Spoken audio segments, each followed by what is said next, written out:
This episode of Getting Tabled is brought to you by Valhalla Hobby. Use code GT2305 at checkout to get 5% off any order over $100. Again, that is valhallahobby.com.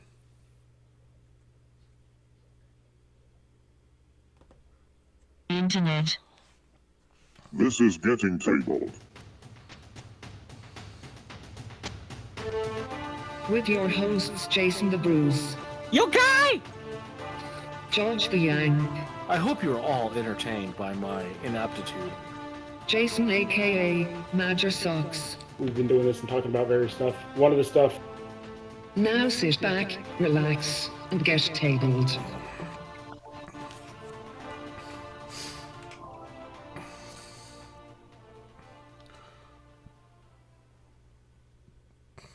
Hello, future people. Welcome to episode 105 of Getting Tabled with your host, Major Socks. Hello, everyone. Yes, it's just George and I tonight. Unfortunately, Bruce is having a hard time right now, so all the best to him. And we've got George, who's apparently freezing in Wyoming because it's snowing up there. No, it snowed a few days ago.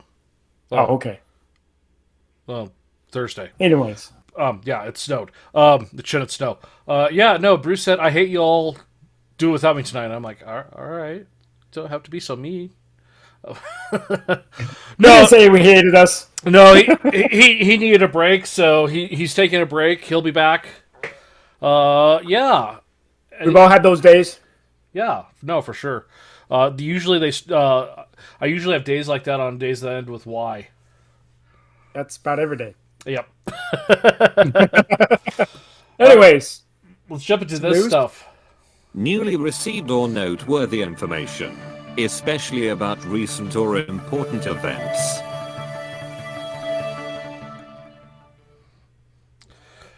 So, first on the docket is GTC Studios, also known as Bushido in the world of tabletop minis. They're releasing the Fox set here soon. And this is the set that I said I wanted to paint it because it's so different from all the other factions of, it's all, Fox. The samurai. The normal samurai that you have, yeah. Well, yeah, it's like, it's not your traditional Oni demon. It's not your, human samurai or Ronin or, whatever. It's like, what are they called? Kitsu? Kitsun? Yeah, I think it's something like that. Yeah, something with a K. And they look great. Yeah, the paint jobs are fantastic. The one that always just catches my eye is the one with the branch over his head with the star and the moon, and like his robes are like, a balanced color in between. Or, yeah. Yeah, that looks absolutely fantastic. I believe that's supposed to be later on this year. I think quarter 3 or quarter 4 of those are going to be available. So I have some time before I have to commit. Yes. I don't like the archer that's blindfolded. I mean, he's just so comfortable and confident in where he's able to use his other senses in order to shoot accurately enough that he doesn't need his eyesight. Yeah, no, for sure. Well, I mean, he's a fox, so I mean, it's true. Cat software running on dog hardware, so I mean, it doesn't need to see to do what it needs to. Yeah. No, just the sculpts and like how much of the mythos they've captured in what is it 1, 2, 3, 4, 5, 6, 7, 8, 9 minis is pretty good. Because I mean, you've got your traditional warrior types, you've got your mystics, your wizards, your archer, you have your demon with the multi-tailed fox. So yeah, it's a really like all-in-one kind of faction, and it just appeals to me because it's not all the same thing. Like Legion, right? You got your battle bots. What's the difference between a battle bot and a droid? Not much. It's still a metal mini metal. Yeah, I know what you're talking about. Yep, exactly. Yeah. So those are coming up. Next, we've got TT Combat. Speaking of taking a break, right? So they just announced a few weeks ago that they are going to be taking a step back from some of their social media posts and stuff like that. I mean, they'll still be active on the channels, but not as active as they have been. They're wanting to primarily just take a look and helping to progress the games that they have coming up, like Strike Team Commander and some of the other games. So no, TT Combat is not going out of business. I mean, it almost sounded like that at first. Strike Team Commander. Which one's that? Drop Squad. Oh, Drop Squad. That one. Yeah, that one. So yeah, they're just wanting the team to focus primarily on some of the releases that they have coming up, instead of being as active, which makes sense sometimes. And if you look at it too, I mean, they just Adepticon wasn't that long ago. They've got the UK Gaming Expo going on right now. I mean, that's Salute just happened. Oh yeah, Salute. That's what it is. Yeah, that's two huge events that they're partaking in. Like, within a few weeks of each other. Yeah, I mean that's the kind of thing where it's like, yeah, you need to take a break. One of the other content creators out there, the Fohammer guy, he was at Adepticon and he's at the Salute. It's just like that's a lot of okay. It's a lot of travel. The UK is a small country, so I mean it's like but that's still you got to travel, you got to take your stuff, you got to set up, you got to do a whole bunch of stuff. And if you're a vendor with a booth, that's even that much more. Because especially if you're just one guy or a small team like TT Combat is. Yeah.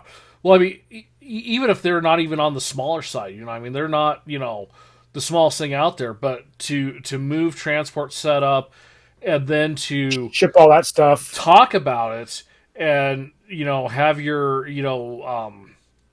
exclusive content, like the minis they only do during convention season. It is a lot, and it does take a lot out of you.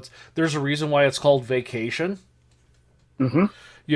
This just maybe, hey folks, we're all taking vacation at this time. We're kind of slowing things down, and we're gonna take a break and come back anew. It happens. Yep. So, yeah, so that's just this quick little thing. Next, we got a whole bunch of stuff from War Cradle, specifically Dystopian Wars. We got some new squadrons and battle fleets. The first one is the Italian frontline squadrons. Let's see, can I blow those images up? Yeah, you can a little bit. Is it going to let me, though? Not really. Oh, wait, there's the zoom thing. Hi, I know what I'm doing. So, it looks like, 2, 6, 7, 8, 10 ships in the box. Yeah. The designs on these, it's amazing the amount of detail they can get on something so small, because this is not a large-scale game. No. And those larger ships look more like the battleships size, and then you got the 4 in the middle of the cruisers, and then maybe some destroyers or frigates or something like that for the 4 smaller ones. And even though the detail on those 4 smaller ones, I just landed on one of those, and the detail on that is still exceptionally good. Yeah. Oh, it looks like there's even a smaller one with a water graphic base. Yeah. Looks like it's like a hydrofoil type of dealie. Mm-hmm. That's the Italian. Then we got next the Imperial Aerial Squadron. Yes. A bunch of flyers. And these ones look cool. These do look... holy smokes, those are big giant guns sticking out of the noses. Yeah. I mean... They remind me of big Zeppelins from World War I almost. Yeah. I mean, it makes sense, though, too. Where are you going to put your biggest gun? Right dead center in the middle. That way you can point the ship and shoot, and you're literally pointing at what you're aiming at. Sounds like PHR. Or Shaltari, actually. Sounds like Shaltari. Yeah, no, the PHR to be like, wait, hold on. Do you see my shoulder? Right here, right here? You see that right there? Oh. Yeah, so there's actually a couple of those. The Nuremberg class heavy airship actually has broadside turrets. That's the one I'm stopped on right now. And yeah, there is some broadside turrets on that. Ooh, there's one painted up. Yeah, that one looks nice. That looks really good. That Jaeger class? Yeah. Yeah, that one looks really cool. And then we got some little smaller ones too that are painted up too, the Imperium Escorts. Real quick before I jump off the Jaeger class though, I like the fact that 99% of the flight stands we see in games, they're just straight vertical rods, and these have got a curve to it, a little something extra. Yeah, they've got one of the assault ships, the Kriegstrom. They've got one of the bigger ones painted up too, and that one looks pretty nice. I'm just going through the Imperium escorts. There it is. There's the assault one. No, that's not even one of the bigger ones. Is that one of the smaller ones still? Well, no, it's a bigger one, but it's not one of the biggest ones. Oh, you're right. Because the biggest ones have the big old Have the big honking nose guns. thing. Yeah, they don't have a Well, actually, it might be a different sculpt. a different option. Different option, because if you look at the body of the turret where the cockpit is, I think it's the same style as that top one that we see with the big nose quad cannon. Yeah, I think no, it's just I think you're right. I think it's just a different weapon option available. Well, it's a disappointment they didn't do that with paint up one with a big gun. Yeah, I agree. I would have liked to have seen one of those. Next one, I'm going to let you say the name of this fleet.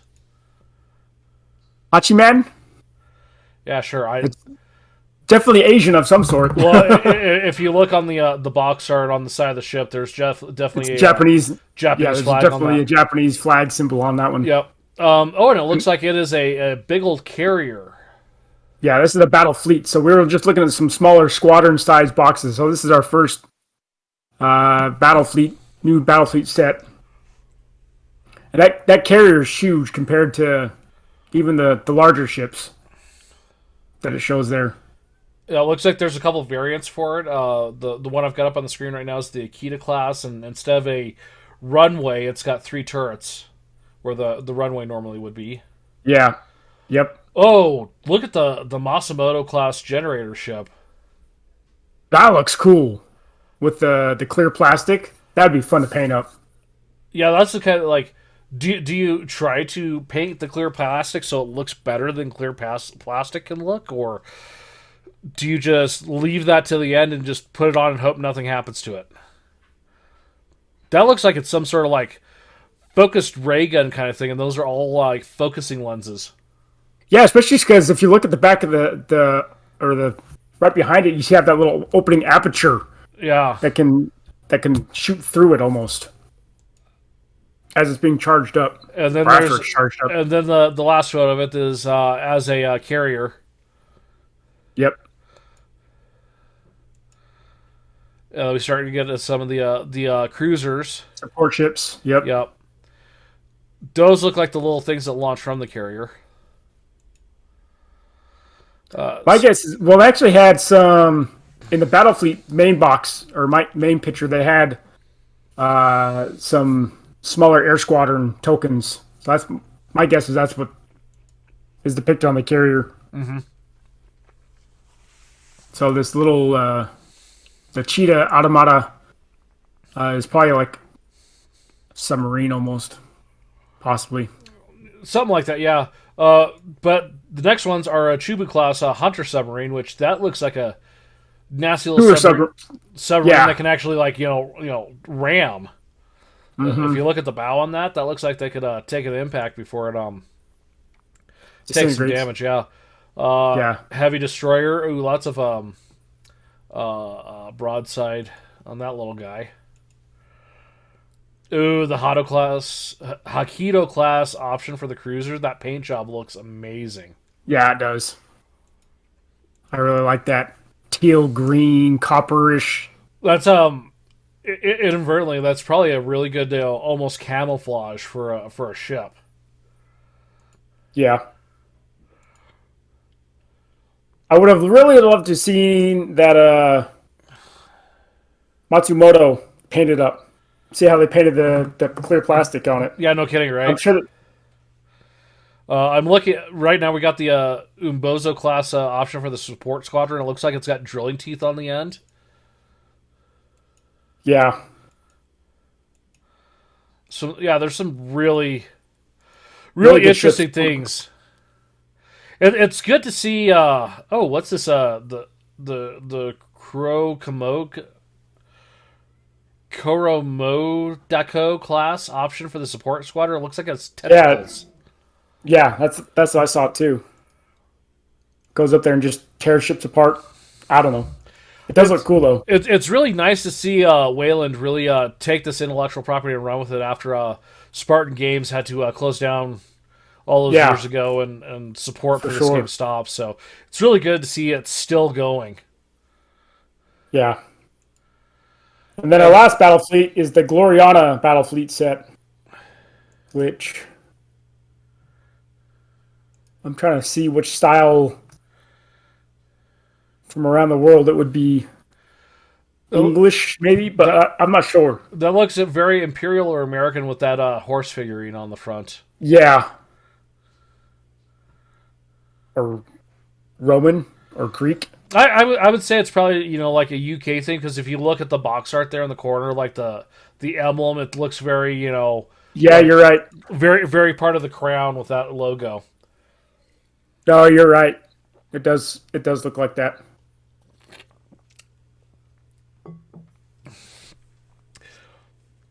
The paint job on that looks fantastic. Like, knowing how big these are, like, the picture of this is far bigger than the actual mini.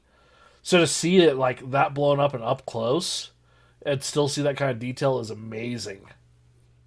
Yeah, that's a really good paint job too.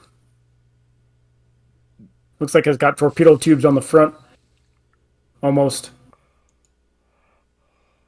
On the bow. Oh, yeah, I see the little, like, right there with the... Oh, the thing's not picking up my cursor. But yeah, no, the paint job's phenomenal. Oh yeah, if you go, one of them's called the Camelot class. That's totally Yep, that's United Kingdom. Yeah, nope, you're right. Adventurer, Albion. Yeah, this is definitely a British, just by the names that they have.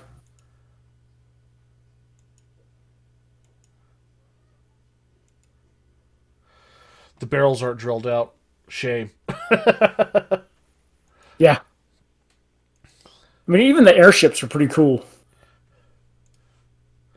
The couple that they have. Yeah, those are the Pydron class War Rotor.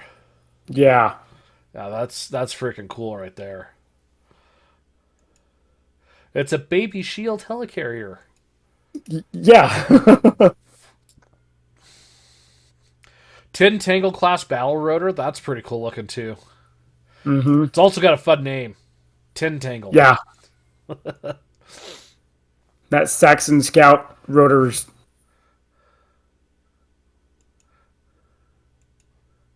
Yeah, some of these are awesome looking. Which again, just the sheer scale that these ships are in is, it's fantastic. Yep, I agree. So good on War Cradle. Next, we've got Games Workshop. Who? Oh, that big company. The company that you actually own a mini of now. Just one. That'll probably be it. So we've got the Leviathan box, which essentially it's a battle box of, almost space hulky. You got Marines against Tyranids. Probably the epitome of, good and bad, if you were to ever actually put a label on it in the Warhammer universe, of the mindless alien force against the Imperium of mankind. This is as close as it's going to get. It's probably one of the longest... I mean, Space Hulk, for example. I mean, it was a board game, essentially, that was Terminators and Gene Stealers. And this is just a carry-on. Michelle sent an image, and the mini and the bigger one here on the right side, he pointed out, look, no hooves. And I'm like, yeah, the other one still has hooves, whatever. Yeah. I still understand why bugs have hooves. 25 Space Marine miniatures, including a new sculpt of a Dreadnought. 47 Tyranid miniatures, where it looks like you got two big guys, a mid-sized guy, some other mid-sized, and then your basic troop type stuff. I'm betting you this is a $200 box, if not more. Just if you figure, $50 for 5 Marines, and then at least $30, $40 for the Dreadnought, then times it by 2 for all the Tyranids. Yeah. But we do get a Captain and Terminator armor with this box. So Sure. That was one of the things that was released at Adepticon, was a new scale of Terminator that was more appropriate with Primaris Marines, which just more proof that Primaris are replacing regular Marines, and they're scaling everything up based on that size of Marine now. So, wah wah.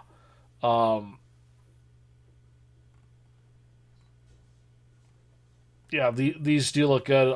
Again, that apothecary, that looks like Gravis armor, which is the Primaris captain type armor, I believe. Look at the midsection on that. Lieutenant and Phobos armor. I believe that's the stealth guys, if I remember correctly. Again, he's replaced his shoulder pad with some Tyranid carapace. He's got some ichor dripping off his little dagger there. I say a little dagger, and if you look at the scale Marines, that's more like a sword for a human. But Yeah.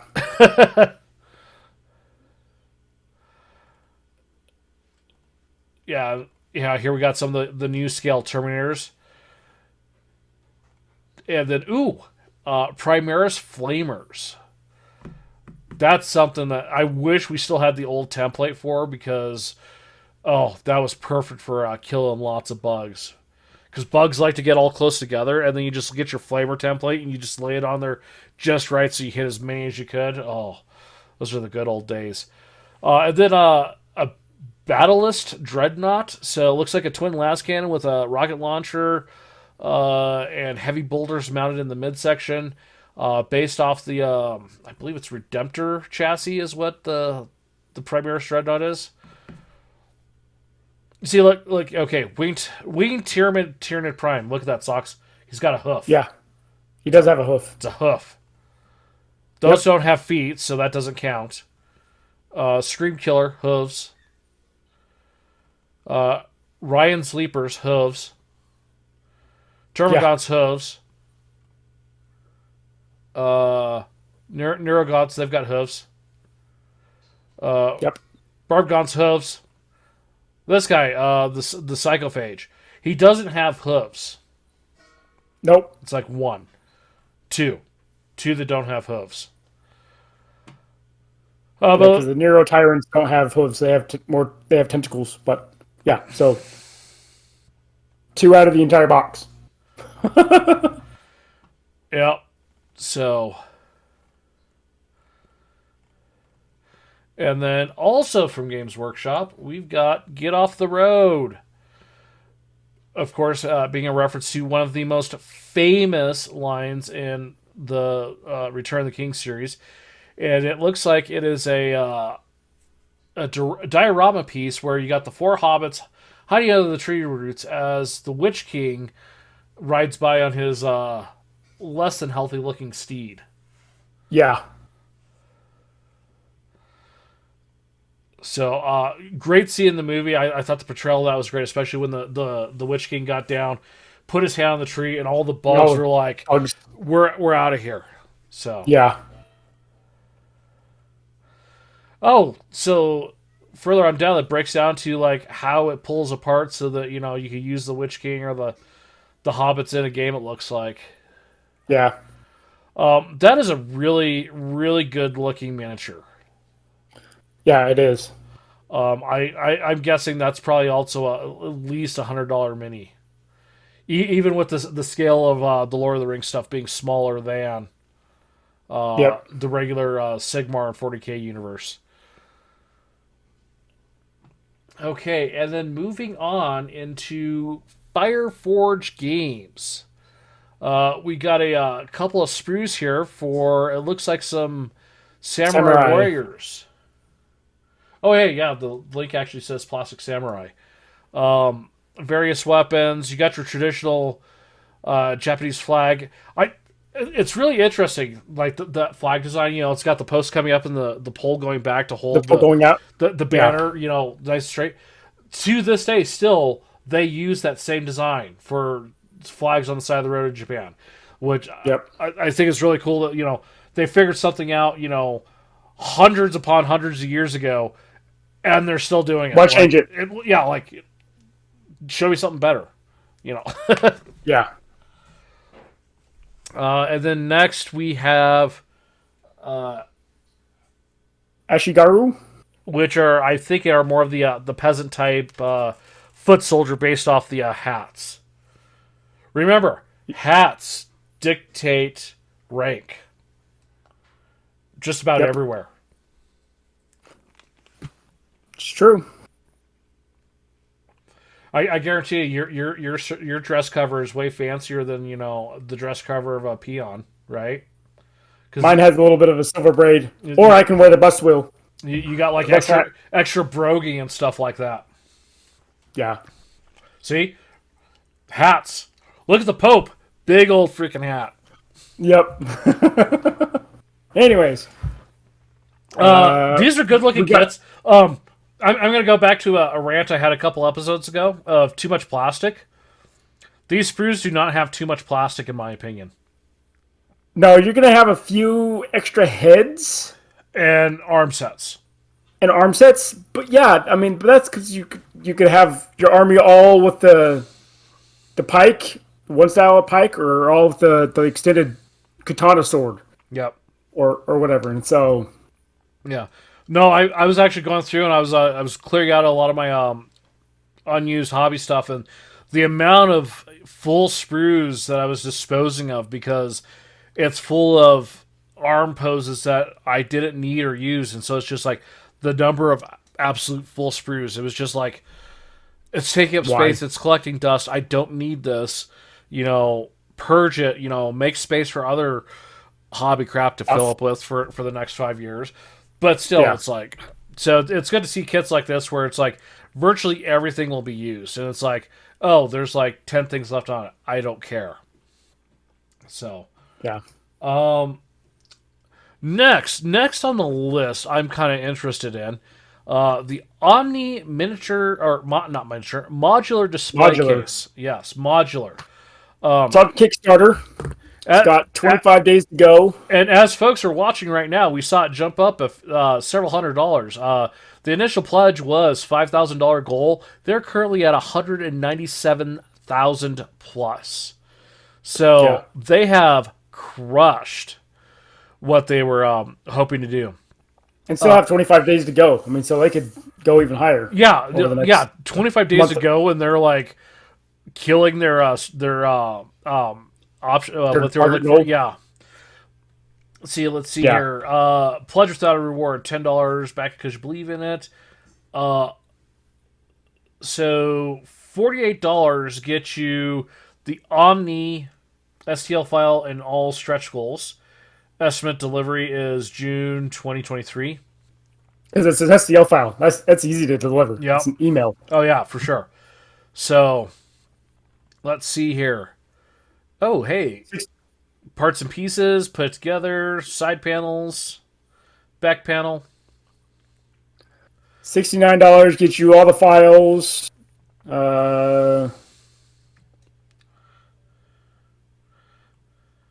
$269, you can get a commercial license so you could print them and then sell them yourselves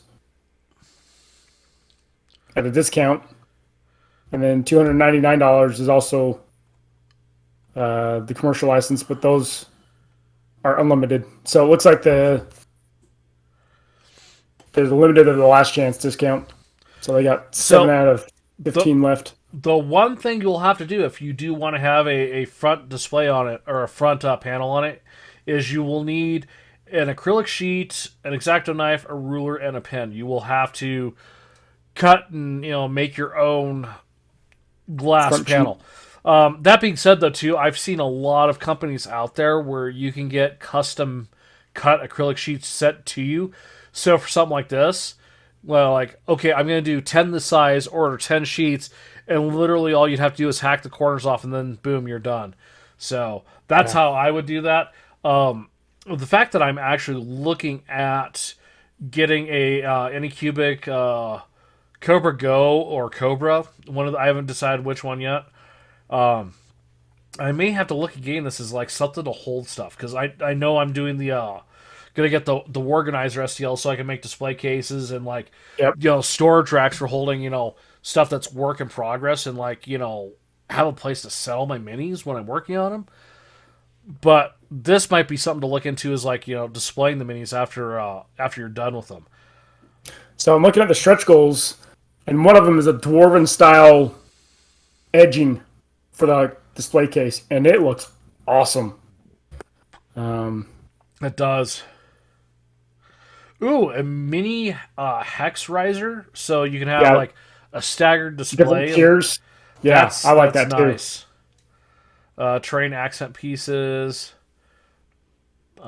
Cable management covers, because it does say it's red, green, blue, light compatible for displays. Terrain accent pieces, forest, treasure pile, dwarven miniature hex riser. Yeah, I just saw that one too. That'd be cool to have both. Spaceship junk pile, skulls. Dungeon miniature riser. This is some really good looking stuff here. Eldritch horror hex riser.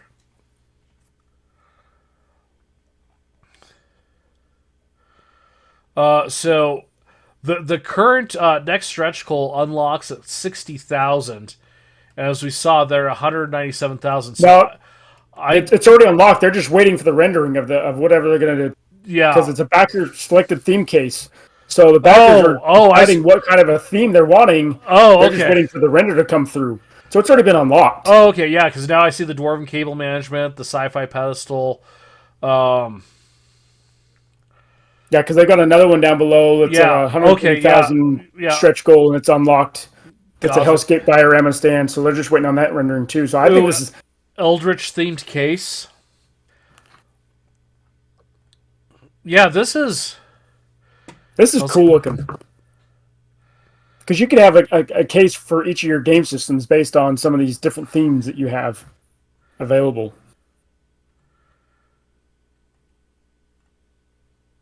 So, early bird commercial license is gone.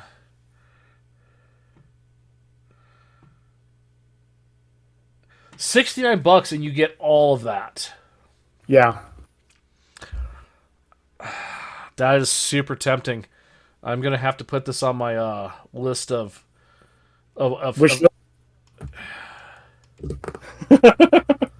I mean, I'm going back to the video of you get the front panel, you determine the thickness, you put the side panels on, the back panel. I mean, it's a very simple, straightforward case. Like, the only thing you really have to do is get your piece of acrylic, if you even want that. There's nothing saying you you don't even need to put the acrylic on it. You can just have an open display shelf. Which would be easy to get your stuff in and out of. Mm-hmm. Yeah, for sure. I think I might have to back this. If anything, at least I don't know. Yeah, I'll probably 25 days. You've got time. Yeah, I might have to do that. Don't forget about it. Put it on your calendar for 3 weeks from now. No kidding. Or whatever. But it's nice that it's compatible with light strips too, so you can put lights in there of different colors, whatever you want to. Yeah, and so what they're showing here too is there are various sizes that you can do the cases in, square, rectangle, skinny, it's not just like a certain size, so that's really cool. So next on our list is one of these guys. Indie. Definition. Independent. Type. Slang word. Jargon. The Lazy Forger. Modeling for modeling's sake.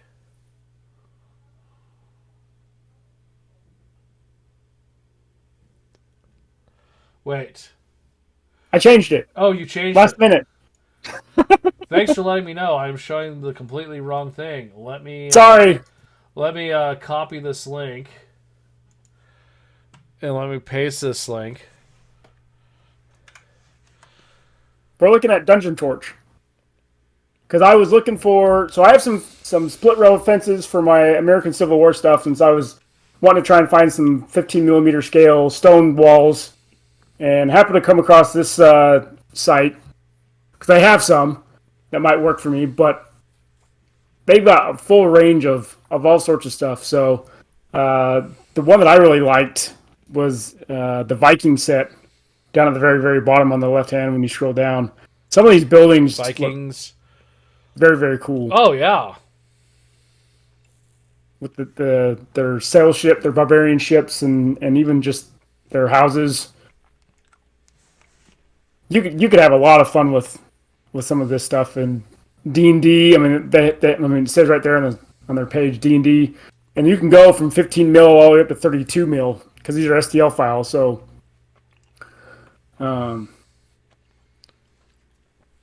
very easily scale these to whatever scale you need them, and then they look great. So what I would do with some of the Norse Viking themed stuff, would be for a Space Wolf display board, because what's the difference between Vikings and Space Wolves? Armor and guns. So Yeah. Was there any other ones that? Okay. We're going to dwarves just because it said dwarves. Yeah, I figured. I figured as much, and they do look cool too. Yeah, anyone who's listened to us for any sort of amount of time knows that if there's a dwarf listed somewhere, I have to go look at it. Look at their dwarven airship down at the bottom. I mean, you'll see some of the buildings and towers and the beds and stuff like that, the furniture, but the dwarven airship looks amazing. I'm looking more at the 28 mil ironclad. Yeah, the ironclad looks nice too. So, $102 for the STL.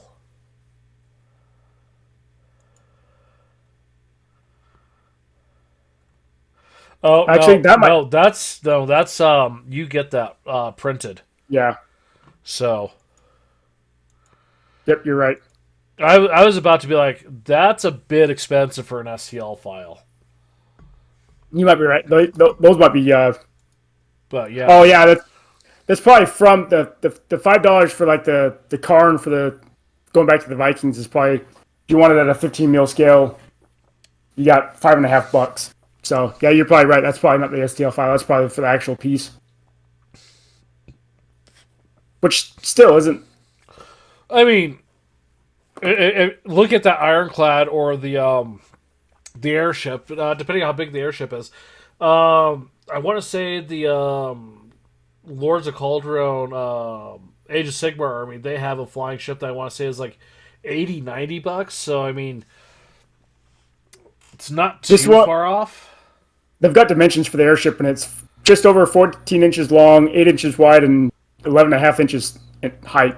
Oh hell, that's huge. That's a good sized airship. Yeah, it's a 28 mil. I'm pulling up Lords of Calderon right now. Over on another window. Or sorry, Calderon Overlords. My bad. And we'll do it high to low. Why did it default to Australia? I don't live in Australia. I don't know. And the ironclad is 17 inches in length, just over 9 inches in width, and just over 6 inches in height. It's the ironclad itself. That's a huge chunk of a gaming surface. If you're looking at that. Okay, so Calderon Overlords. Search it from high to low. The big one is $140. And I guarantee you it's not 14 inches long.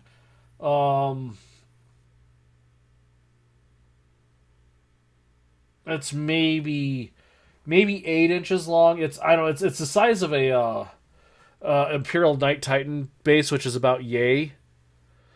So yeah, I guess $153 for something printed. You get for that size. That's a good deal. Yeah,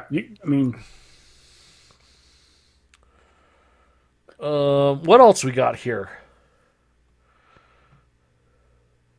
Let's look at the Space Cyberpunk, because I guarantee you that's a Star Wars terrain too. Yeah, you could. It could be used for Infinity as well. I was trying to placate towards you and your game there, Sox. I know. I appreciate it. But you're right. Looking at this stuff, they've got some stuff that are very Tatooine style dwellings down at the bottom. Well, if you scroll down, there's sci-fi vaporators. I'm sorry, that's what moisture farmers have. Yep, exactly. Yeah. And then the rounded domes are what you typically see it on some of the Tatooine stuff. So yeah, I mean, very easily. Well, there's a lot of it too. Ooh, lunar craters. Sandworms. I Oh, wonder and if those are from. that specifically says for Star Wars Legion. Yeah. Nice. This is a good little find. What else we got here? Ooh, furniture and props. Sarcophaguses, message boards, wooden cages, furniture, Cactus, desert plants. an arcane workstation.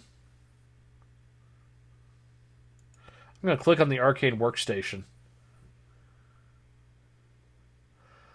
That is really cool. It does look cool.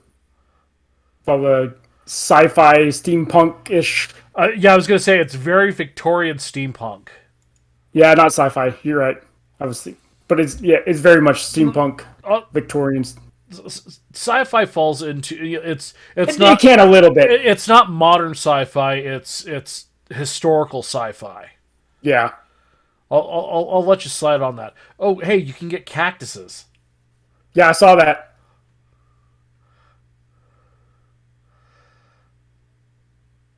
Oh, you get a little potbelly wood stoves too. Yeah, and you got library furniture for different interior is- buildings, trebuchets, catapults. This is But I was also go ahead. yeah, this is a cool looking little site. So Yeah. they also have the new click style terrain for D&D tiles. They have a whole section for that too called the building tiles open lock, and they have a ton of different wall segments and stuff like that you could use for the various open lock systems that are out there. Kind of build your own dungeon as you go, kind of thing. Yeah, exactly. I actually have a couple of sets that WizKids puts out, and they're actually pretty fun. But seeing something like this that you could say, I want a couple of these, I want a couple of those, a couple of traps like this, and build your own dungeon out however you want without having to get the standard, I'm just going to get a standard dungeon set. Yeah, You can come on here and build whatever you wanted for whatever scenario you're going to have. yeah, I've got one of those. Like it was one of the original like dungeon set kind of things. I picked it up in like 2004. I still have them. They're big, heavy. They are modular, but they're nowhere near as modular as this kind of stuff. Yeah. What do we got for ships? Oh, that's cool. Get yourself a little pirate raft or an actual little rowboat. Yep. That frigate down at the bottom. That just looks awesome. I was gonna say right next to it is the Elven dragon ship. Yeah, that one looks pretty cool too. That looks pretty awesome. With all the oars sticking out, and the vine-looking tree masts.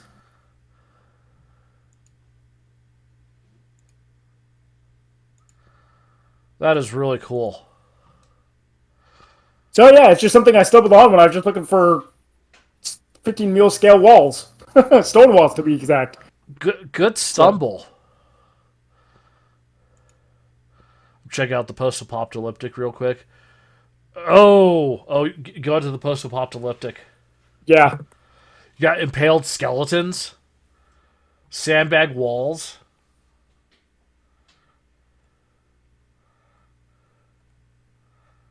abandoned cars, cargo plane, tails section that's now a terrain piece for Gaslands. Or what's that game Bruce is working on? Entropy City? Yeah, you could use some of this stuff for that. Bruce? I mean, because look, they got ramps that he could fit into it. Bruce, use this for Entropy City, and then you'll have to design jumping too. Yeah. Here's what I found. You can yell at me later for that. No, That is a great little find. There's a painted section. It doesn't really show much. I didn't see when I clicked on that earlier. It didn't bring up anything, so they may be working on that. I don't know. Maybe it's a you order something like this, is painted. Have them painted up. That's probably true. Yeah. Oh, tribal. Oh my God! Socks. Go to Sci-Fi Ancient Aliens. Third row down. Stargate. Yeah.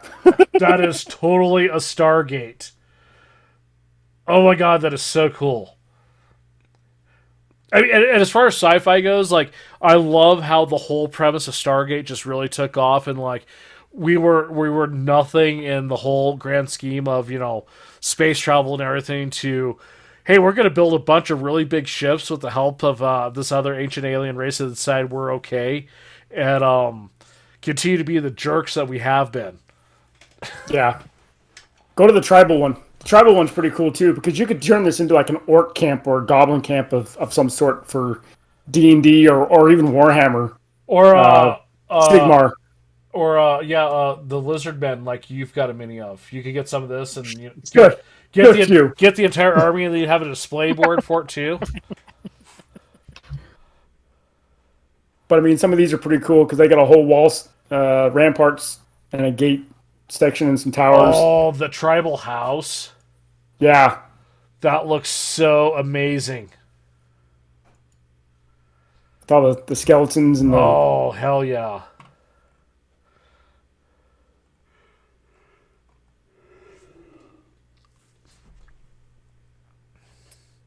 Very cool. Yeah, good find on that, Socks. That is a hella good find. So, oops. There we go. I clicked the wrong thing. Alrighty. That'll do it for hobby time and or not news and indie. Let's do into Stream, blue, prime, paint. Socks. Yes. What have you been doing? So with my American Civil War set that I got some split rail fences, and I had some. I ordered some rivers and road sets, and MDF style kits. And this is why I asked you what would be best to cut MDF with, because it came with the side pieces, and I was just like, oh, that would be perfect to use for split rail fences. Did you make those? I did. I just made them today. So yeah, I got 4 sets of these. I had enough fence pieces to build 4 of those for my Civil War game, and flocked them up, painted them, and then put some little bushes on them. So that's what I've been up to today. That's flocking amazing. Yeah, I agree. What are you been up to? I spent probably a collective total of 8 to 9 hours looking for a mount to attach for your GoPro. To attach a macro lens so I can do close-ups a little better. And everything wants it to use the waterproof case, which I want to use the media mod, so I have this. Yeah. And everything else clamps onto the lens right here. Well, the profile of this lens is much shorter than normal. Than the 4, the 5, the 6, the 7, the 9, the 10, and 11. This is the only model with the low-profile lens. So all the other options to clamp directly on here won't work. Don't work. It has to use a waterproof case. I did find a company. They make one that attaches here, and it just sits over on top of it. The lens, yeah. So that mount was a little pricier than I had hoped, and it's a 67 millimeter lens size, so also a little bigger than I was hoping for too. Yeah. But there's still a lot of options for different macro lenses. So then I spent a good part of the day cleaning. When I say cleaning, I threw out sprues, because what am I using these sprues for? Nothing. Nothing. Like, some of these sprues, like gray plastic, right? When I pulled them off the shelf, they were brown because they were covered in so much dust. So if it's been sitting that long and covered in that much dust, you don't need them anymore. I don't need it. If I haven't needed it in the last 5 years, I won't need it in the next 5 months. Yeah. So I spent a lot of time cleaning and clearing today. I have finalized plans on building a new bench for here and how to do game storage over here. And it's that time of year though where I can do things to the house now. So the house you're is now in a frozen tundra. Yeah, anymore. So the house is back to taking precedence on all the other stuff again. So yeah, but I'm really looking forward to redoing the hobby bench here because after having this set up for a while with the furniture, I've decided that I should have gone with my initial instinct and had it curving the other way, coming from my left-hand side, because I'm using this hand to move and do other things with, because this is the one I'm doing the detail with.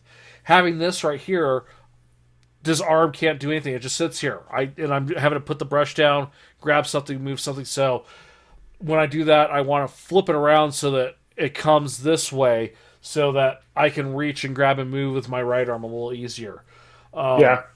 Instead of having one shelf with a cover, I plan on having 3 shelves. And I have a clever idea on how to store my airbrush and compressor. Nice. So that I can easily pull it out and use it, but it's not taking up space on the tabletop. So, that'd be handy, right? Yeah, because for as much as I love my airbrush, it takes up a lot of space for as little as I use it. So, and then of course I have been looking at 3D printers here just because the organizer literally fits all of my needs, especially after seeing what JP was printing. And looking that they have a metallic fabric that you can embed in the tray, so it's a magnetized slide. Like, it literally fits all of the boxes I need for miniature storage and miniature transport. So, yeah. Another thing, I stopped by Hobbytown USA today to look at some, because if you noticed on my, let me get a better angle. If you noticed on my sprues, they're up on a little bit of a lip where the feet are. Yeah. So I was looking for some terrain paint type stuff that I could mold down on top of that, smooth it out, so I could, when I do the flocking and stuff like that, doesn't have this little lip. They sell liquid mask at Hobbytown. Oh, nice. So I might have to pick up a bottle here so we can finish our one mini that we're taking a break on, because that idea of trying to figure out those stinking feathers. Micro mask. Yeah. Yep. Yeah. No. Micro mask. Here, I'll show you. I've got a really good example of it going. Yeah, I think you showed me already, but yeah. Well, no, it's a lot easier to see. So here's a Custody bike. I've only done one side of it because I'm masking off the muffler so it stays silver when I candy these so that they're gold. Yep. So, and it's you paint it on and it literally just peels off. It is amazing stuff. Yeah, I saw a bottle out there, so like I said, I'll probably pick it up here soon so we can maybe restart that. We'll see how Bruce is doing too, because he may be ready for a break too. Who knows? Is it this? Is it this stuff right here? It wasn't. It was a different brand, but it was the same kind of concept. So,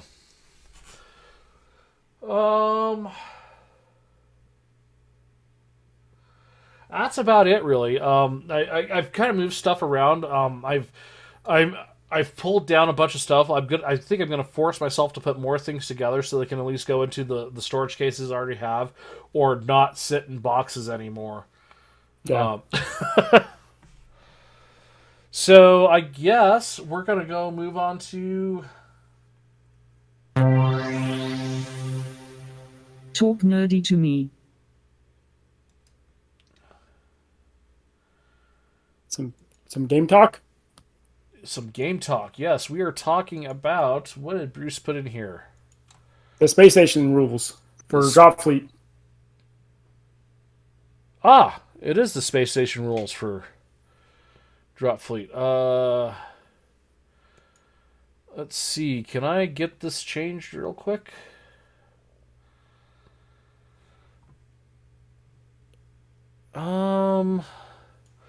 See how good I am at this, folks. And then window capture.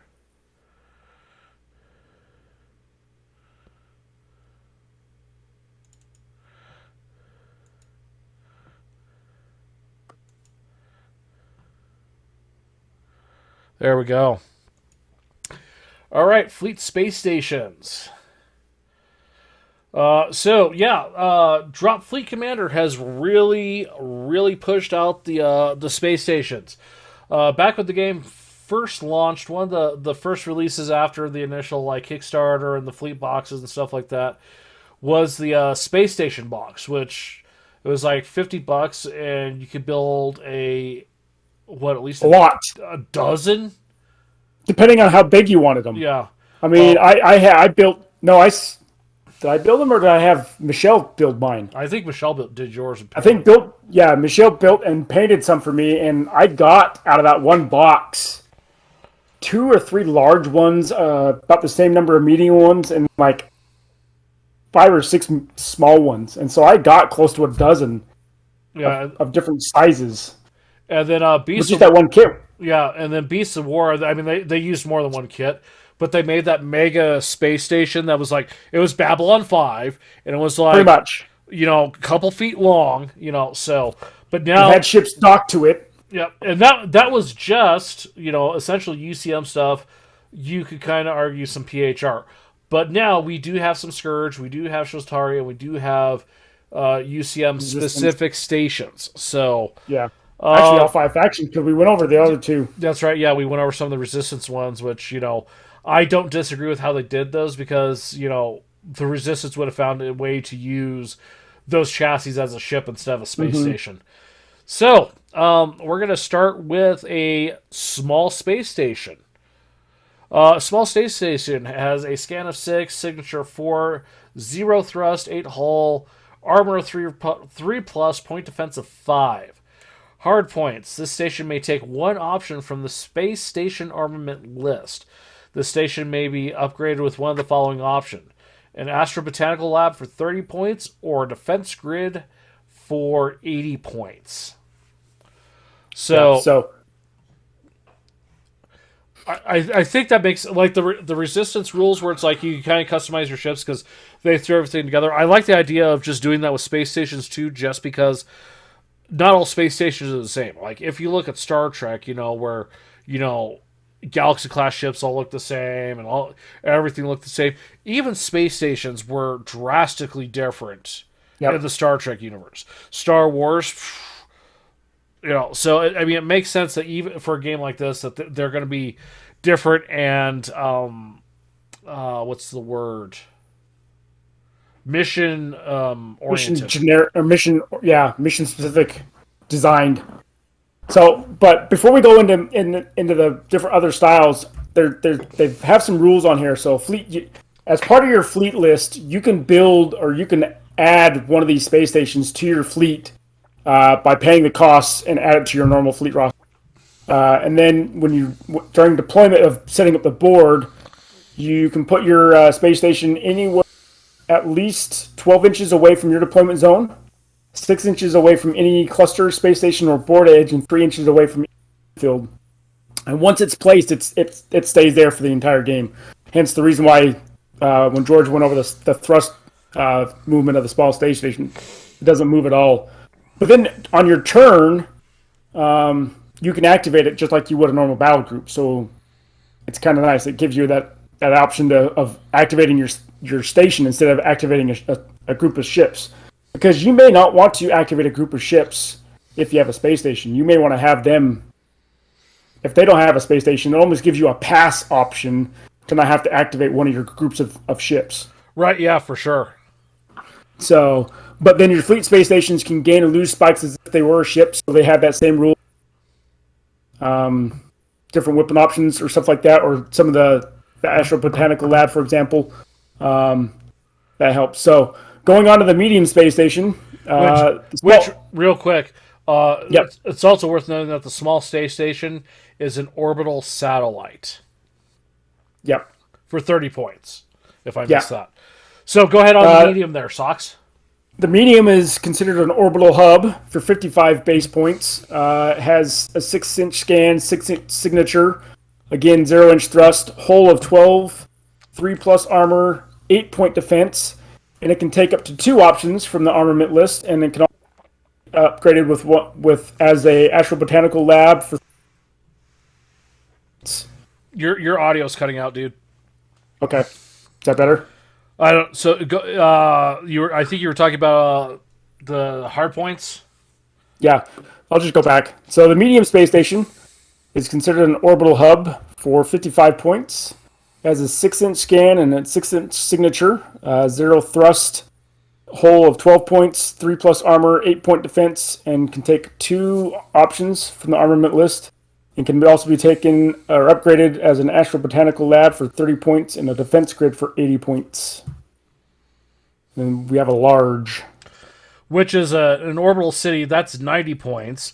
6-inch scan, 8-inch sig, 0 thrust, 16 hull, armor 3 points, 3+, and 12-point defense. It has 3 optional hard points, and this station may be upgraded with 2 of the following: Astro Botanical Lab for 30 and defense grid for 80. So, yeah, and there's obviously some of the various different types of configurations you can have for your stations. And then we get into the hard points, or what you can put on the hard points. So for 15 points, you got a laser armament, which is a lock of 3 up, 2 attack, 1 damage, front side, rear, burn through, 4 with flash. 10 points is a mass driver armament, 3+, 2 attacks, 1 damage, front side and rear, nothing special about it. And then for 5 points, a missile armament, which is also 3+, 4 attacks, 1 damage, front side and rear, close action. Structures, up to 1 of each may be taken. Cost for 10 points is a deep space tracking, and 15 points for a scanner uplink. So, deep space tracking. This space station is equipped with an extremely long-range scanners, allowing it to detect enemy fluctuations from deep space. While these systems usually ignore low-key signals, boosted signatures are treated with a high priority. When the space station targets enemy ships, spikes on those ships have double their normal effect. So a minor spike increases the ship's signature by 12, and a major spike increases it by 24 when targeted by this space station. And that's for 10 points. it's not bad. That is not bad, especially if you dump some points onto some laser armament. That increases the effective range of 12 plus 6, 18 to 30 inches. Holy smokes! Considering the board is only 48 by 48, that's worth it. And especially if you deploy beyond 12 inches of a board, you're able to shoot them as they come onto the board. If they have the spike. You're right. If they have the spike. But, I mean, the Limas that do the active scanning for the UCM, ping. Well, you just have a spike because, okay? Yeah. Oh, look, I can see you from 30 inches away. Let me hit you with a couple of burn-throughs. Yeah. That's pretty cool. You want to do the scanner uplink? Yeah, so the scanner uplink, again, for 15 points. This station's scanners are fitted with an uplink that can relay information to nearby ships at a moment's notice. This space station's scan range is increased by 3 inches. In addition, friendly ships within 3 inches of one or more space stations with this special rule increase their scan range by 3. This special rule ceases to function while the space station is controlled by an enemy player. So you could have one of those normal standard space stations out there that's part of the scenario and add these to it, for example. That'd be a fun scenario. Having that scanning uplink. Do you remember that one scenario where you had a space station on the extreme left and the extreme right, And whenever you controlled one of those, you didn't have to be next to it, but whenever you controlled it, you got 3 additional inches to your scan range. Yep. Which the last thing you would want a Sheltari player to do is get one of those space stations. Or both. Or that was a very short game for my opponent. I'm sure. But yeah. That's a really cool rule. To just make additions to the game. I think it's cool. I don't know if it's good for the game though, because again, specifically for the Sheltari faction, giving that faction any sort of scan bonus is just bad and terrible for the gameplay, in my opinion. Granted, you have to stay within 3 inches of the ship, but that means more station keeping is going to happen on Sheltari's side. Okay, I can see. So, what's your signature on a PHR ship? 6 inches normally. Okay. So 6 inches, right? Okay, let's say you have a minor spike. So that's another 6 inches. So you're at 12 inches. So I'm already at 12, right? So there's 24 inches. Oh, I'm next to one of these stations, so I've got another 3. You're not even going to have a chance to shoot at that ship as I'm sitting there just taking pot shots at you. Yeah. Again, especially if you deploy this thing up. Yeah, Scourge, UCM, sort of PHR, Resistance, they can all benefit from this. Sheltari should not be allowed to have this, period, because they already have such an advantage with the scan as it is. Having taken advantage of it, I literally destroyed a guy in 2 turns because I could shoot that much further. Yeah. And that was just only available in that one scenario. Now we're getting the option of throw it on any space station. Are you sure about that? What's the scenario where it's like you got space station, north, south, east, and west, right? Every one of those has that. Oh, I'm a Sheltari player. I'm going to zoom up to this first one. Hey, now I can shoot stuff before they're even next to their space station. Yeah. So that's my complaint, and this is not me. I'm not fanboying and yeah, this is awesome for Sheltari. No, this is the worst thing for Sheltari. Now, yeah, I can see that. So here's the 30-point Astrobotanical Greenhouse Edition. Which looks cool, by the way. Yeah, it does. It looks very cool. Signature Bloom. It takes a lot of power to run a botanical station, and the organic readouts it produces are overwhelming to ship sensors.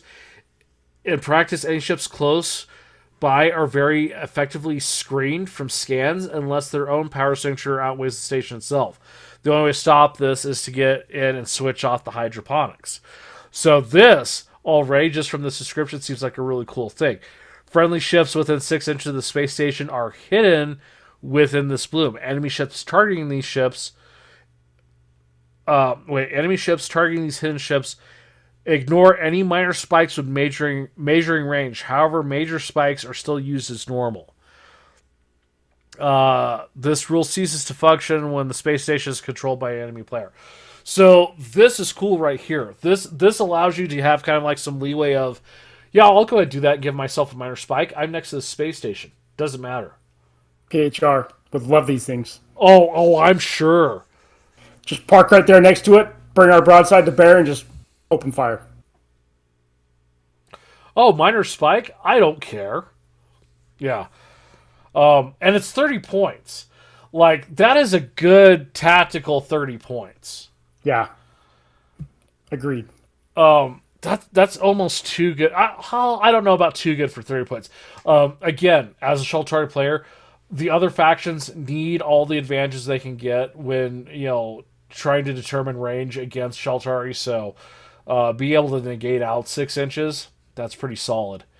God, could you imagine Sheltari negating out 6 inches on a scan, with their issues too? Their skin. Yeah. So their skin is already what, 3 or 4? Their signature? Or their signature. Sorry, their signature. It's already pretty low until they turn on the power, the shields. Yeah, it's like 3 and 6 or something like that. Yeah, something like that. Or they're going to be pretty much. I don't know. I don't have my rule book handy anymore because it's kind of packed off in the corner. But Yeah. This guy looks cool. Yeah, the defense grid. So yeah, for 80 points, you can get a massive amount of weaponry with it. So you can get a 35 KL quad mass driver, and you get all these weapons for as a defense grid. So the mass driver has a lock of 3+, attack 0, damage 4, front, side, rear, fusillade of 4. So pretty much get 4 attack weapons when you just fire him alone, or when you go weapons free.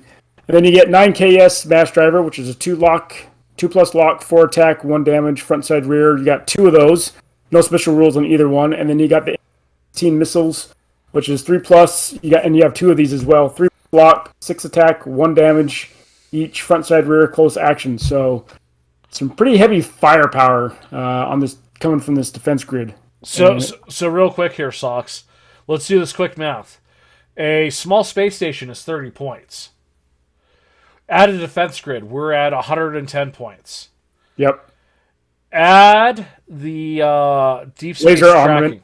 armament. Add the deep space tracking, which increases the spike range. So we're at 100 points. We're at 120 points, and then you can bring all of this to bear too. Oh, and let's not forget that small station has 1 hard point, so you could add a burn through laser to that too. Yeah. That's a pretty cheap little, stay out of my orbit. That's your average price of a cruiser. Yeah, and the lock values on all these. 3 ups, 2 ups, 2 ups? Bruce isn't going to miss much. Oh, he'll still miss 50% of the time. He'll miss a few. But yeah, 8 shots on 2 up. That is worth it right there. Then what do we got here?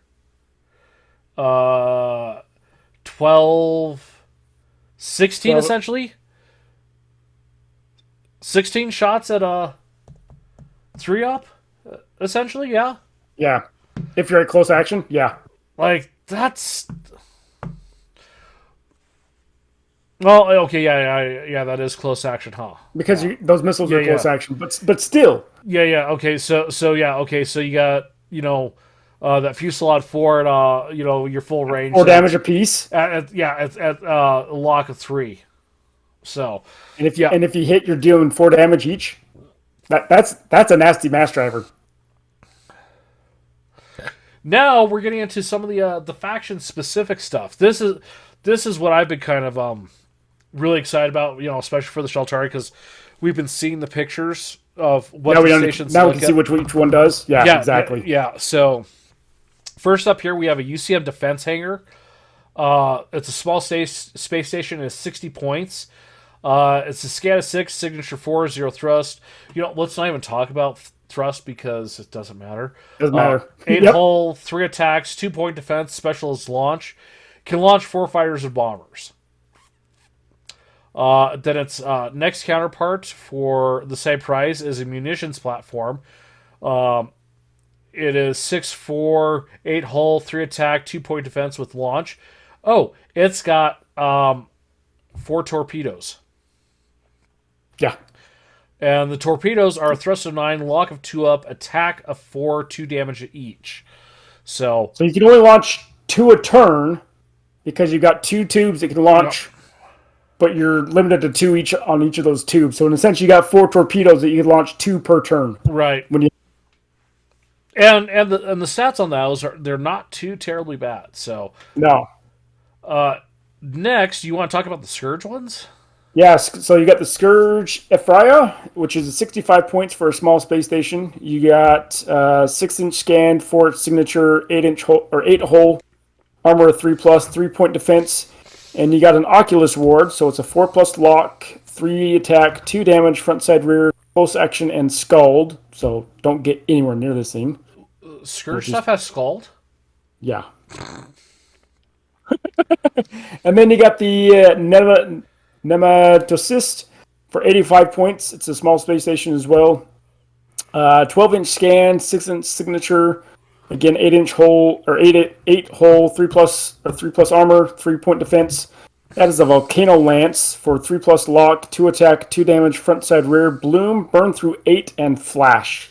So you're going to get a spike, but you're going to burn the heck out of your opponent. Socks. What's the most important thing about this, though?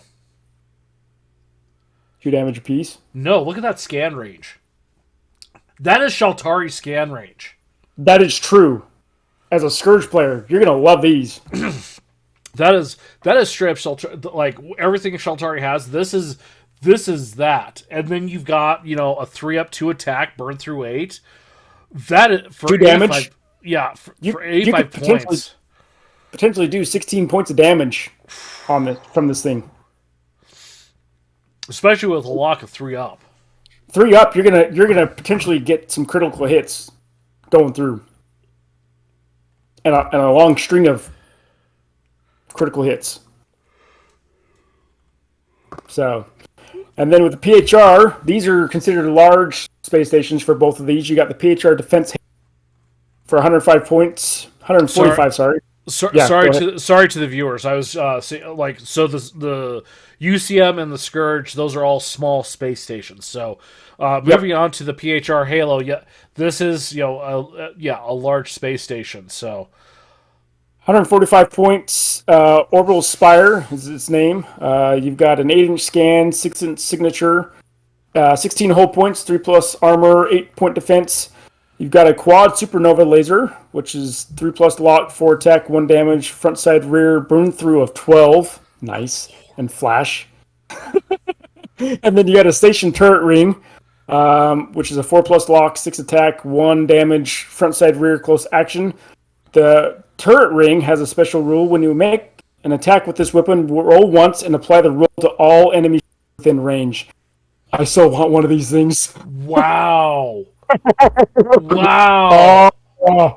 Oh, I want one now. So if you statistically look at it, right? So 1s, 2s, and 3s miss.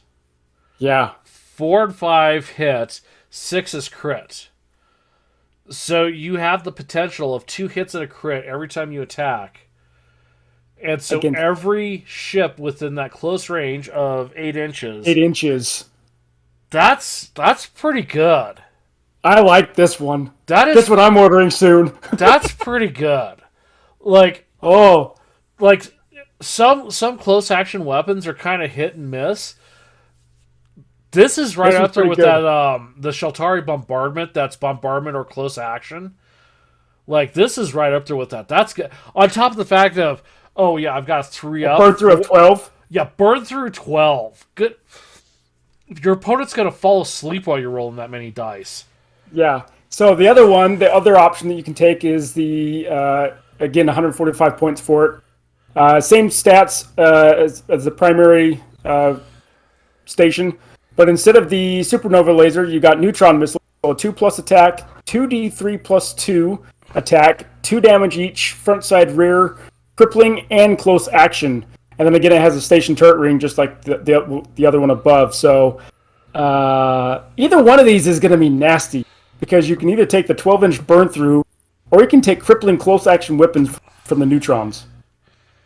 So you're either going to have a minimum of 4 shots, or a maximum of 8. 8. So 4 to 8. So we'll say 6 on average on a 2-up, dealing 2 damage. With crippling. Oh, but it is only close action. So it's only close action, so that's its only downside. But still, yeah, that's anywhere between 8 and 16 damage. That's crippling. I'd still have to go with the first one. Yeah, the defense halo. Halo. That burn through, just especially if let's pair it again with. Ooh, wait, can we? No, we might not be able to. I was gonna say, can you add on the but that's something that I'm gonna say no, we can't, because all of that is part of the Astrobotanical Lab, the defense grid, the small. That's part of your kit bashing space stations that you're gonna build. Yeah, so forget the thought I was gonna have, but could you imagine if you could add the deep space tracking on that. TT Combat, let us know if you can add all that stuff to these faction specific. I'm gonna say no. I'm gonna say no. We can't. I'm almost in agreement with you too, but TT Combat should come out and say that somewhere Sucks. so that people aren't. For 10 points, you cannot, for 10 points, add deep space tracking to that PHR burn through to increase its range from anywhere from 6 to 12 inches. You cannot do that. But then we also have some PHR small space stations as well. So we got the orbital picket for 75 points, 6-inch scan, 4-inch signature, 9-inch or 9-hole. I don't know why I'm saying 9-inch. 3+ accuracy or armor, 4-point defense. This one has neutron missiles, so it doesn't. It's a D3+2 instead of a D2D3+2, but the stats are the same. And again, it has that station turret rack, but it's a 3 attack instead of 6. And then you have the orbital outpost, again 75 points. This one has the triple supernova laser, 4+ lock, 3 attack, 1 damage, front side rear, burn through 9, and flash as well. So these space stations, the PHR is going to be nasty. So especially those larger ones. I really like those larger ones. I don't know. I think you'll get more utility out of the orbital, the small ones. Just you because might be right. They're 75 points, you can fit more of them in your list and spread them out. Because I mean, True. Okay, a burn through 12. Let me look at them both at the same time here. Because this is a 4 up, 3 attack, burn through 9, versus a 3 up, 3 4 lock, attack. 4 attack. So you're losing 3 burn through for At a higher lock and a lower attack. It's almost equal odds right there. Almost. Yeah, but you can take 2 of these for 5 points more. True. And then you could have them spread out and, like, essentially create a kill zone. Like, you can have them angle, like, focus here, or you can go over here, versus this, this large one. It's going to sit there. It's going to be a target and be targeted, versus you got 2. That's my theory and logic behind that. No, it's a good point. Don't get me wrong. I think they're both great stations. All right, so let's get on to the... Wow. So the first thing that caught my eye is it says large space station, and it's as much as the small PHR space stations. Points-wise. So, Yeah. for 75 points, we have the Shaltari Anchor. It is a large space station. It has a scan of 12, a signature of 6/20. So it has passive countermeasures, meaning you can't crit it, but you can see it from just about anywhere on the board. Has a hull of 12. That's pretty good for a Shaltari, in my opinion. Yeah, it is. Has a 4-up countermeasure base and with shields, meaning you get a roll of 4-up on a crit and stop it, with a point defense of 12. Then you have Void Gate 0, it looks like. Void Space Anchor. Enemy ships starting their activation within 6 inches of the space station may only go on station-keeping orders, regardless of whether they're able to take special orders or not, and regardless of what special orders the battle group has taken. I don't like this. I'm stuck there for the rest of the game. Well, no, Until I destroy these things. That is wicked. Wait, so you can't move away from it then either. Nope. Until you destroy this thing, it's staying put. Wow. And then From what I'm reading, with 12 hull and freaking shields? Oh my god. That's nasty. 75 points. Yeah, for You can take 75 you can take 2 of these and place them out near the middle of the board, wherever. We can't go past the board, the middle of the board. Yeah. At least create a 6 and 6, so 12, a 24-inch gap in the middle of the board where you can't go through it. Dude, the depending on where other things are set up, because there's those stipulations of where you can put stuff based on but still that's if you get 2 of these, you're almost right. It's about 24 inches. You're going to block up that. Yeah, you're going to create two 12-inch circles with the potential of 24 inches across of you can't send a ship through. Oh, God, that could screw up. Anybody. Well, no, I'm thinking like drop ships going into atmosphere and stuff. Nope, you got to do station keeping, sorry. And then in reality, too, it's like, give this make this a target so that everyone has to focus on this, and you can sit there with your sniper, particle Right. ships or I just disintegrator thought base and just be like, okay, get rid of this ship, get rid of this ship, get rid of. Well, this just, and it's going to be able to take a pounding with the 12 hull. There's one scenario in mind that I can think of where these things could be nasty. The moon shot. in the center. The moon. The Oh one my with the big moon in the middle. You're not going to be able to fly anywhere on the board because you can't fly through the moon. You're going to put those things on the side to block off the other flanks, and they won't be able to go anywhere until they kill both of these things. I foresee that 6 inches becoming like 3 inches or something. Yeah, because that is nasty. Or it gets a special of rare 1. Yeah. But we're going to go next on the list, which is the Shaltari Shuriken. It is also a large... Oh my god, I just read the weapon. It is also a large space station. This is 150 points. So that's quite the escalation. 75 to 150 for the same size. But 12-inch scan, 6 and 20, 12 hull, 4 and 4, 12-point defense. Nothing special about it.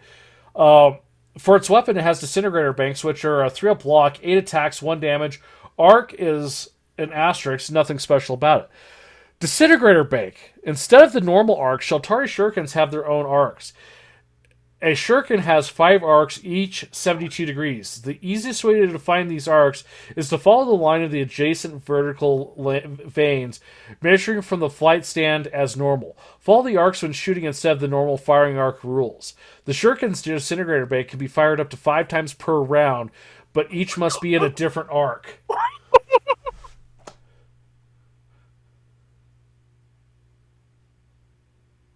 Oh my gosh. If someone has a major spike that's 24 inches and you're rolling 40 dice. Well, no. Well, not in one from one arc, but because you can fire out of each arc each turn. Oh my god. That's 40 dice that you're shooting from your entire station. On a 3-up. On a 3-up. And I have argued that the disintegrator bank is probably the best ranged weapon in this game of any faction. Because it hits on 3s. So 1s and 2 misses, you're hitting on 3s and 4s, critting on 5s and 6s. And you get rolling 8 dice? Yeah, that's 1 arc. Yeah, oh my god. Here's a terrible thought. You use an anchor to divert the flow of traffic into the arc of the shuriken. Plug the other one. Plug the shuriken on the other one, on the other side. Oh my gosh, that'd be nasty. Yeah, put it right next to, or put them next to each other. It's just like, so you can't take out my anchor because my shuriken is taking you out first. Yeah. These are ridiculous, I think. I don't see how they could, unless they reduce the number of attacks or anything. Like, this shuriken is or so increase basic. the points. Or, yeah, increase the points. But yeah, the shuriken is so basic, and there's a total of 5 different arcs in theory. It's 8 shots, whatever. Just, it's simple. It's straightforward. Oh my god. Anyways. Because depending on how the enemy lines up their ships, you could take out half a battle group in one go, half a group. If you got one ship here and one ship here, and it's splitting the arc, yeah, based on how they place their ships, you could wipe out a group or half a group. You could put a serious hurting on one. I mean, 40 shots in a round, even if you have to split that up against 5 different things, that's a lot of shots for 150 points. Yeah. That is... I don't like that one. I don't like either of your large stations. Well, hold on. We got some small ones coming up, so let's see. I know that. Here we have a Shaltari Gate Station. This is 75 points. That first large station is as much as this small station. That's got to be a typo. Yes, Louis, was that a typo? I want to say that anchor needs to be 150 points. Please clarify. That's ridiculous too. Is this actually 75 points? Because that seems ridiculous. So, anyways, back to the Shaltari Gate Station, which is a small space station. This has a scan of 4 inches. That's very short for Shaltari. It has a SIG of 6/18, so again, it has active countermeasures. 10 hull, 4 up, 4-point defense. Charged aura, 6 up lock, 4 attacks, 1 damage front side of your close action. It has a gate value with a launch of 2. This gate station's gates may only be used while you can control it. So I can land on this and you can't use it anymore. Awesome, I like that idea. Right? Yeah, so that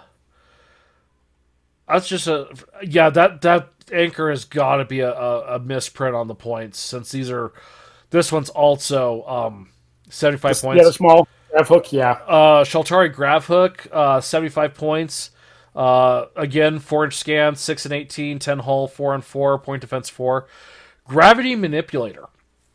Friendly ships moving out of the space station's scan range measure their movement from the edge of this space station's scan range.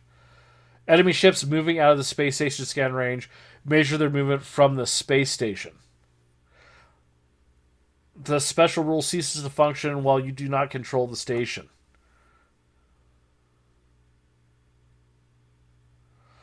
So this gives you an extra 4 inches of movement if you're Shaltari. Yeah.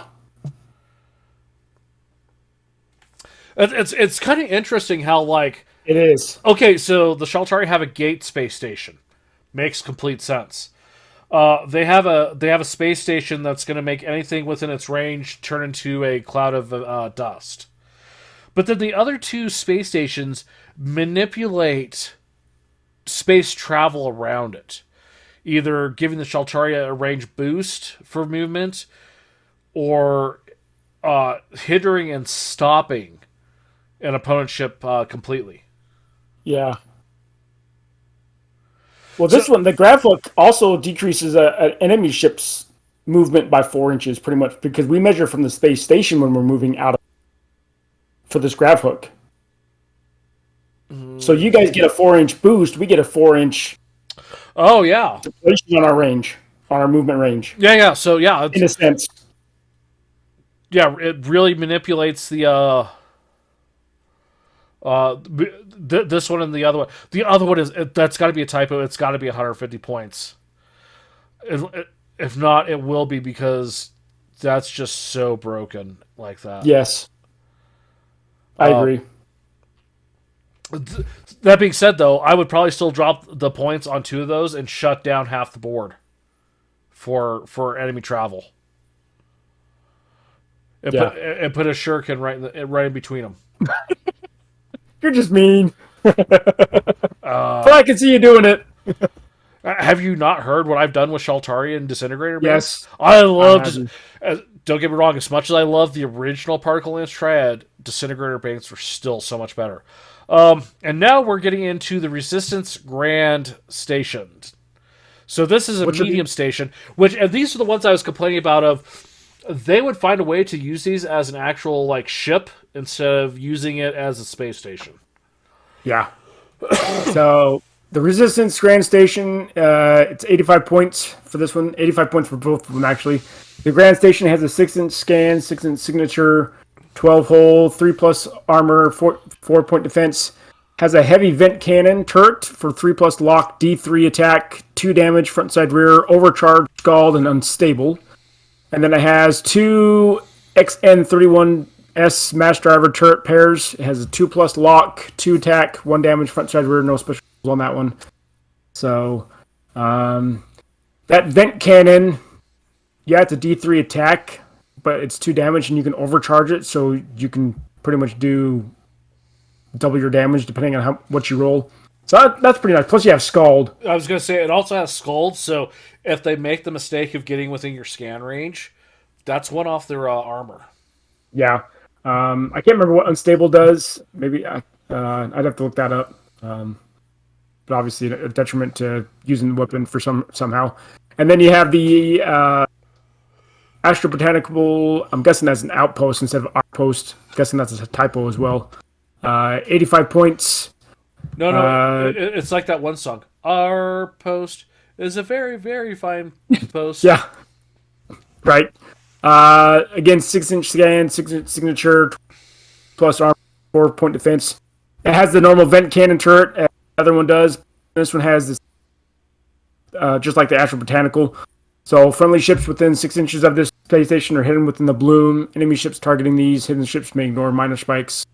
When measuring range, minor spikes are still used as normal, and then it ceases to function when it's being controlled by an enemy player. So this is just they have an Astro Botanical Garden built into this one already. So I think it's pretty straightforward. Of the faction space stations, I think it's pretty straightforward which one's the best. Yeah, Skirt or Shaltari definitely have the. I'm going to agree with your first one. The Scourge. Oh, you're talking about the Nemesis 12-inch scan with 8 burn through? Yeah, that one. That's small. That's a small space station that has a 12-inch. Name something else for the Scourge that has a 12-inch scan. I can't think of anything. Because I'm fairly certain there isn't. Yeah. And for it to have a 3-up block, 2 attack, burn through 8 on front side rear with flash, with flash, with a scan of 12, that is a very, very good space station to take for Scourge, especially at 85 points. Yeah. Oh, also, what's its signature? 6 inches. So it's one of those things, and this is the advantage that Shaltari have enjoyed since the game came out. Of they can see farther than they can be hit from. This space station can reach out and hit, and it's not as easy to hit it back. But I think this is something that the Scourge actually needs because absolutely. They want their ships to get within close action range so that they can use their Scald, and so having a space station, it physically helps them not get blown apart by the time their ships get up into that range. It can help weaken a capital ship or absolutely support cruisers or whatnot a lot easier. And if you take out a support ship, it has a chance to blow up and deal some damage to that capital ship, and then the cycle starts over. I think this is of the faction space stations. I think this is the best one. Followed up by it's a 50-50 between the PHR Defense Halo and either one of the small ones. I think the small ones it allows you to spread out more for the same kind of points. Yeah. And the weapon is just slightly worse. A 3-up to a 4-up, 9 shots instead of 12. I mean, it's just slightly to spread it out. Yeah. But that being said, though, too, this big guy right here that I just scrolled back up to, the Defense Halo, that burn through is great. That is a great station. The Shaltari, both the large Shaltari space stations, are absolutely ridiculous, especially if the anchor points are right. Yes. Those points cannot be right. Louis, that has to be more points. You can't have that space station at that point value. Period. That is too cheap. And the Shuriken. Oh my god, the Shuriken. That's Go ahead. So I've got some space stations I could try these out on, and I'll let you know how they go. I don't have any Shaltari built, but I could pretty much sub them for. I could sub my UCM and PHR for. I'm wondering for whatever. Well, I'm almost wondering, like, is the Shuriken like a completely different station sculpt?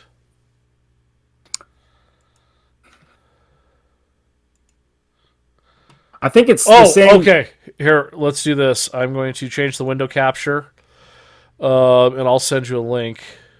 I'm pulling up TTCom's website right now. Dropfleet Commander. So if you go into Shaltari Space Station, and the one that looks like the anchor, if you go over all the way to the right, that's the Shuriken. Yep, I got it. So it says it's got 5 arcs, so it can shoot 360 on the board. Yeah. So pretty much take each of those disintegrator banks. That's the center of your arc, and then goes out to the other 5 veins, and those are your arcs, pretty much. Those are your 72 degrees that you have. So at most, you could hit with 2 banks on one ship. If they got split directly down the middle of the peg, you're right. So at most, you're going to be able to do 16 shots on a ship, which that's still a lot at 3 ups. This is a. I'm still going to say the Scourge is the best one. I'm going to say this one is the second best one, because this literally is a 360. What am I going to shoot at next? Kind of thing. Oh, and if you come around me, I don't care. Right, I'm still going to shoot you, and I'm still going to shoot what was over there in the first place because I'm still pointing that direction. Yep. God, this thing is scary. Like, this right here is annoying and a pain where you can't move away. This thing, you got to destroy that or you got to take it over. You can't let a Shaltari player have that for too long. Agreed. But the PHR have the same thing with their turret ring. That's close action, though. You're right. It's close action.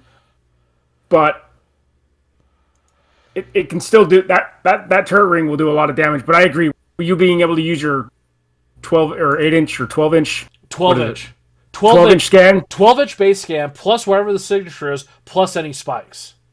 Yeah, that's true. Because all I'm going to get is a base of 8. Right, and this is, what was it? What did we fit? 80 or 40 shots. 40 shots. 360 degrees around the board with scan, sig, spike. Anywhere between 18 and 24 inches.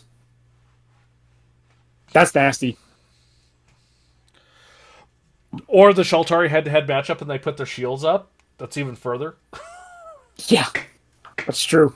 So on top of that too, these Shaltari stations, they have the countermeasures too. So yeah, you can see them from 20 inches away, but you're not going to crit them either.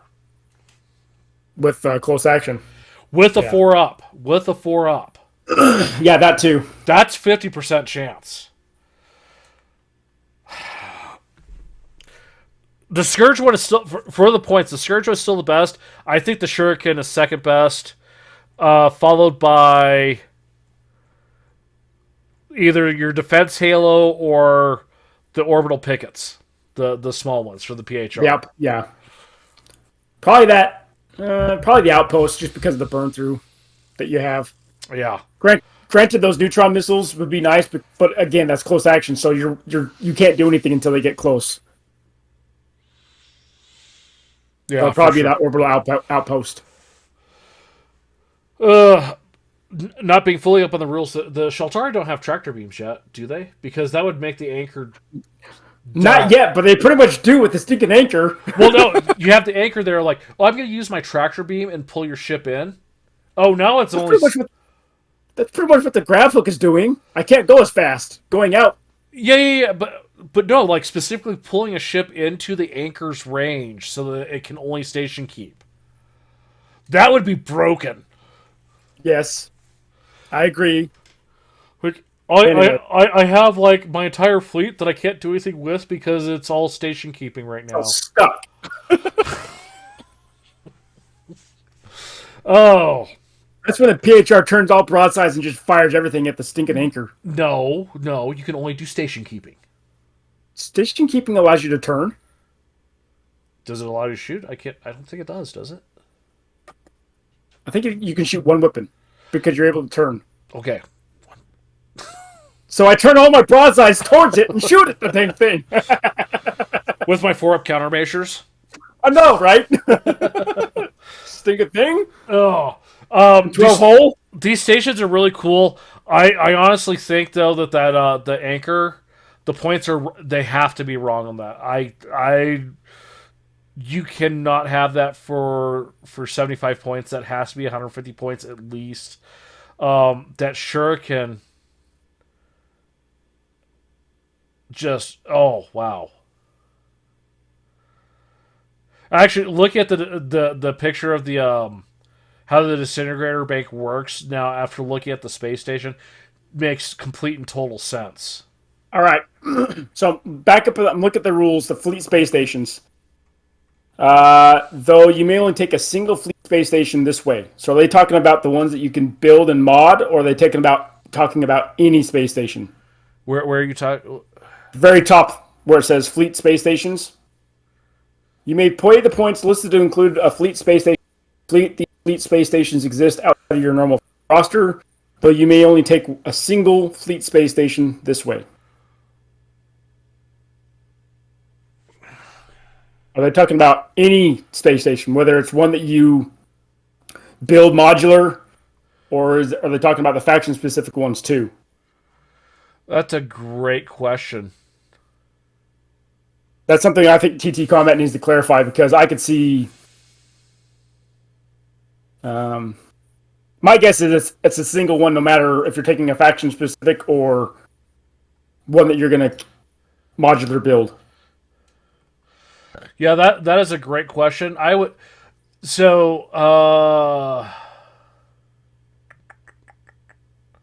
because then you would just, if you were to be able to take two, you'd have one battle group as one station, another battle group as another station. That in a sense gives you two pass options, because again you can activate a space station as a battle group. It sounds like you might be limited to just taking one space station, which is good, because then you can't create a freaking roadblock with the anchor. Yeah. A roadblock with the anchor and then a shuriken in the middle of it. Like you were talking about earlier. Right?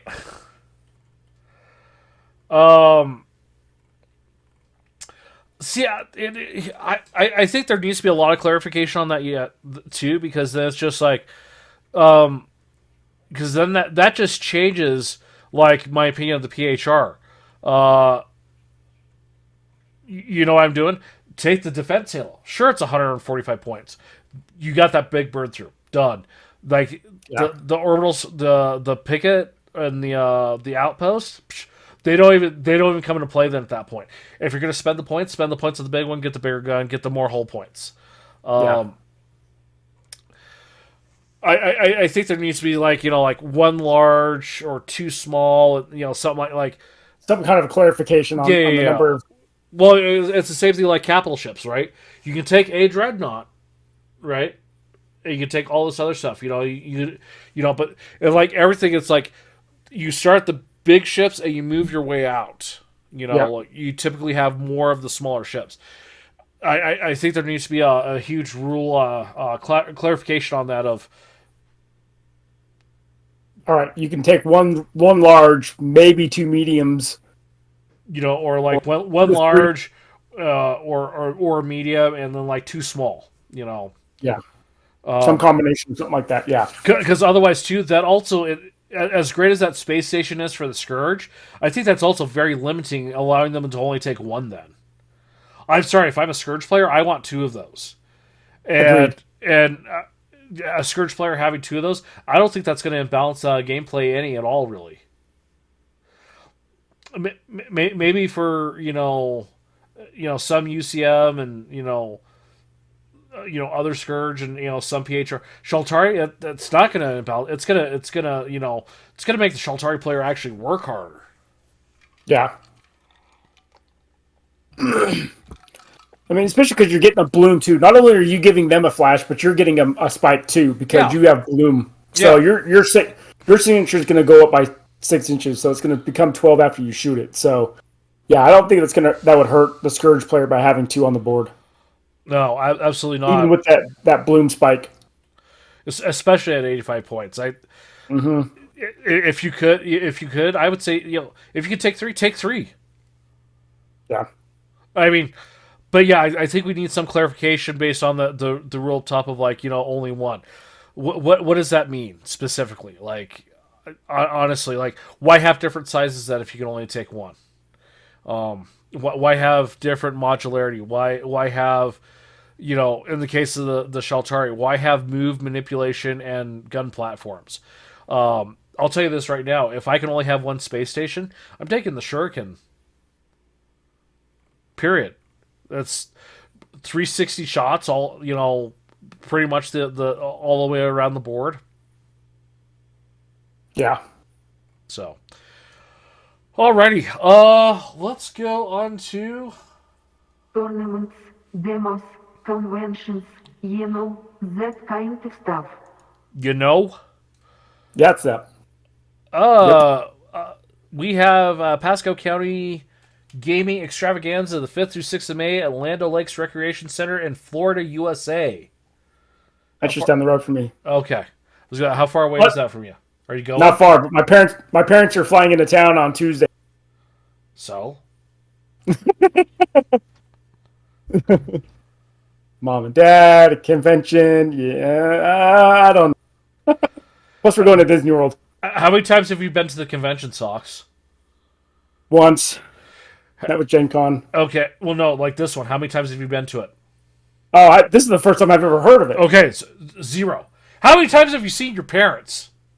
Lots, but I could go to this. See, there you go. There you go. There you go. You've never been here. You've seen your parents a lot. Anyways, then we got the Crow's Feast. They don't listen to this, do they? They don't hate me. No, they don't. No, they don't. Next then we got Crow's Feast. Kings of War. Kings of War tournament. Yep, 27th of May, Memorial Day weekend. Granted, good thing it's down in Australia, but it's 3 rounds of 22. $10 for members, $15 for non-members. It's the Group North Historical War Game Society in Adelaide, Australia. So you got that one coming up just about a month. Operation ID not recognized. The 4th of June, the House of War in Ringwood, Victoria, Australia. Then we have PAX Australia coming up the 6th through 8th of October. Bruce says he's going to that.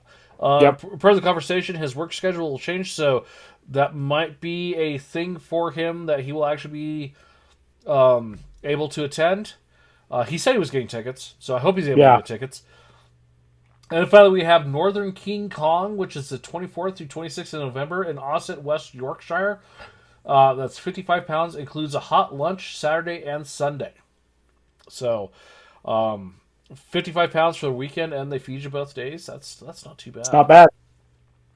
Especially since they say hot. I mean, True. It's not like some ham and cheese sandwich that's cold. They're like, here's your lunch. And a bag of chips. Right. Thank you again for tuning in and listening to us or watching us talk about stuff and things and stuff. Your support means a lot to us, and you can do that by going to www.patreon.com/gettingtabled. $2 a month gives you early access to the video. Our website is gettingtabled.com. We have a domain because of supporters. Please continue to support. Check out the website. It's actually pretty decent. Most of the activity you'll find about posts about things, whether it's a video, new podcast, whatever, you're going to find that on facebook.com/gettingtabled. To find the video edition, you go to youtube.com/gettingtabled. Please like and subscribe, and you'll get notified of when we put new videos up. Bruce and I, we were going to fight for who had a video coming out, and then Bruce has decided, no, mine will come out first, then his. So, I made some content, and we had lots of content. So, I'm in the process of getting more content ready to go too. So, Check it out. Subscribe. You can email us at gettingtabled@gmail.com. Questions, comments, tournaments, anything you want us to know about or want to know about, you can get a hold of us there. Twitter and Instagram at gettingtabled. And then when he is active, not right now, but when he is active, Bruce has a Twitch, www.twitchtv/JasonTheBruce. He's going to be casual till September when his schedule changes. And again, the support that we receive from ValhallaHobby.com. Please go check them out. Use the code GT2305 to get 5% off an order over $100. Their support helps us with things. So support those who are supporting us. Socks, you got anything else? Did I get everything? No. Did I think we got it all. Did I sound like a moron while I was trying to talk? Maybe a little. All right. My job is done. Thank you. Thank you. Thank you. Thank you. Thank you. Thank you. For listening to Getting Tabled. Music used in this podcast was created by Eric Matyas at soundimage.org. This is where Bruce would say something clever and engaging.